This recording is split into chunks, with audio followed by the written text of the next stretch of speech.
Hi guys, welcome to the Soul Escape. So today we are going to do a reading on Jupiter's transit into Revati Nakshatra, which will happen on 24th February and it will end on 22nd April. So for this you have to know your ascendant or your moon sign, and this video is going to be both in English and Hindi with the timestamps according to your ascendant sign. So I will explain to you how in a while. So thank you for listening English viewers, and Hindi viewers के लिए आपको time stamps आपके description box और comment में मिल जाएंगे. ये video होने वाला है जुपिटर यानी बृहस्पति ट्रांजिट कर रहा है, गोचर कर रहा है रेवती नक्षत्र के अंदर. रेवती नक्षत्र मीन राशि या पाइसिस में फॉल करता है. तो ये ट्रांजिट हमारा शुरू होगा 24th February एंड ये चलेगा 22nd April तक. तो इस बीच आपकी लाइफ में क्या होगा ये जानने के लिए आपको पता होना चाहिए आपकी लग्न का साइन यानी कि आपका असेंडेंट, आपके फर्स्ट हाउस में कौन सा साइन पड़ता है वो आपका लग्न होता है, और या फिर आपको पता होना चाहिए अपनी चंद्र राशि यानी कि आपका मून साइन. तो आप टाइम स्टैम्प्स में जाके ये देख सकते हैं कमेंट सेक्शन में कि आपका मून साइन या असेंडेंट अगर एरीज है यानी कि मेष है तो आपको एरीज के सामने हिंदी का टाइम स्टैम्प मिल जाएगा. Similarly for English viewers you will find timestamps in the comments down below, and you will see if let's say you have Aries zodiac sign as your ascendant or you have Aries moon, then please click on the timestamp that says Aries under the head English.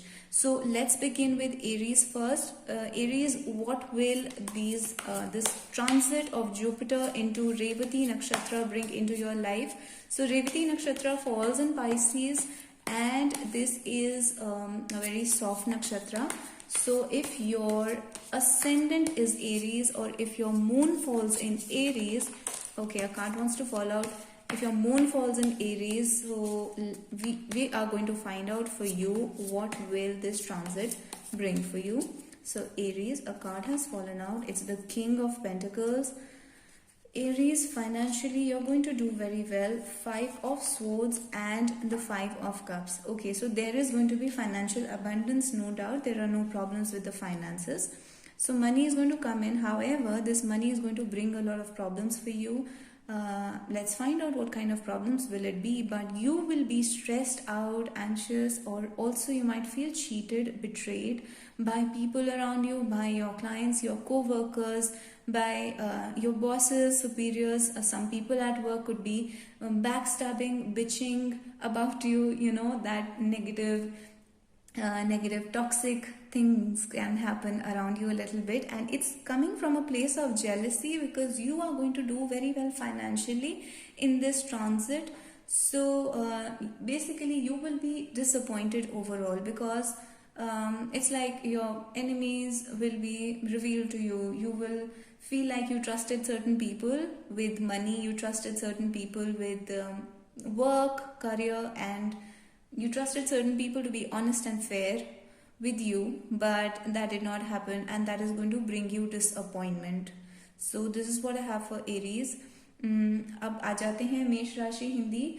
मेष राशि आपके साथ क्या होगा. Basically आप ये देखेंगे कि मनी तो आपके पास आएगा, ठीक है, फाइनेंसेस में कोई प्रॉब्लम नहीं आएगी. आप बहुत ज़्यादा अर्न करने की कैपेसिटी में हैं. इनफैक्ट हो सकता है कि आप ऑलरेडी काफ़ी ज़्यादा अर्न कर रहे हैं. अगर आप नहीं कर रहे हैं तो फाइनेंशियली आप काफ़ी अच्छा करेंगे, आप प्रोग्रेस करेंगे. लेकिन इसकी वजह से आपकी लाइफ में एक प्रॉब्लम आएगी, यानी कि जब आप फाइनेंशियली प्रोग्रेस करेंगे तो आपके आसपास के लोग आपसे जेलस फील कर सकते हैं. ये आपके ऑफिस में काम करने वाले लोग हो सकते हैं, को-वर्कर्स हो सकते हैं, कुलीग्स हो सकते हैं, इवन आपके बॉसेस हो सकते हैं, आपके जूनियर्स भी हो सकते हैं, फैमिली मेंबर्स भी हो सकते हैं. लिटरली कोई भी जो भी लोग आपके आसपास मनी के एरिया में जिनसे आपकी डीलिंग रहती है उन लोगों से आप एक्सपीरियंस करेंगे कि वो आपसे ईर्ष्या का भाव रखेंगे, जेलसी का भाव रखेंगे, और आप उसकी वजह से काफ़ी परेशान रह सकते हैं. तो ओवरऑल आपकी जो परेशानी है वो आप इमोशनल लेवल पर, भावनात्मक लेवल पर एक्सपीरियंस करेंगे. लेकिन फाइनेंसेस में कोई प्रॉब्लम नहीं है, मनी में कोई प्रॉब्लम नहीं है. तो मनी आएगा, मनी के साथ इस टाइप की प्रॉब्लम्स आएंगी जहाँ पे लोग आपसे जेलस फील करेंगे, कंपटीशन फील करेंगे, आपको हराने की कोशिश करेंगे, आपको पुट डाउन करने की कोशिश करेंगे, जिसकी वजह से आपको बैक स्टैब्ड फील हो सकता है। आपको ऐसा लग सकता है जैसे जिन लोगों पर आपने भरोसा करा था उन्होंने आपको कहीं ना कहीं डिच करा है या बिट्रे करा है या फिर आपका भरोसा तोड़ दिया है। So this is what we have for Aries, मेष राशि। Thank you so much. And अब हम मूव ऑन करते हैं